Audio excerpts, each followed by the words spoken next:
నమస్తే. భగవద్గీతలో 11వ అధ్యాయం విశ్వరూప సందర్శన యోగంలో 54వ శ్లోకము.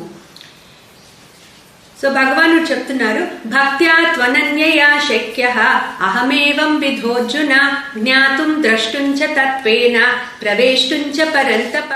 ముందు శ్లోకంలో అన్నారు, వేద అధ్యయనం వల్ల గాని, తపస్సుల వల్ల గాని, పూజాది క్రియల వల్ల గాని, దానాల వల్ల గాని నా యొక్క విశ్వరూపాన్ని ఎవరు చూడలేరు, అర్థం చేసుకోలేరు అని.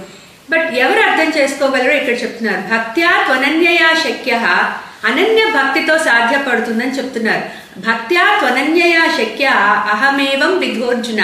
సో నా గురించి సంపూర్ణంగా తెలుసుకుని, నా యొక్క ఈ విశ్వరూపాన్ని అర్థం చేసుకుని, నాని తత్వాన్ని అర్థం చేసుకుని, జ్ఞాతుం ద్రష్టుంచ తత్వేన.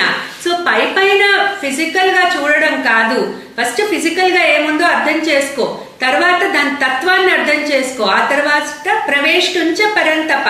పరంతప అంటే అర్జునుడిని పరంతప అని సంబోధిస్తున్నారు, అంటే తాపాలు లేనివాడు అని. సో ఇప్పుడు ఏమంటున్నారు, ప్రవేశం అంటే ఏంటంటే ముందు ఆ పైన ఏముందో తెలుసుకొని దాని తత్వాన్ని అర్థం చేసుకుని తర్వాత ఆయనతో ఏకీభావ స్థితికి వెళ్ళడం. అంటే ఆయన తత్వాన్ని మనము అనుకరించడం, అప్పుడు మనము ఆయనతో ఏకీభావ స్థితికి వెళ్ళగలుగుతాం. సో ఈ మూడు చేసే వాళ్ళకి నేను లొంగుతాను, వాళ్ళు నా యొక్క విశ్వరూపాన్ని దర్శించగలుగుతారు.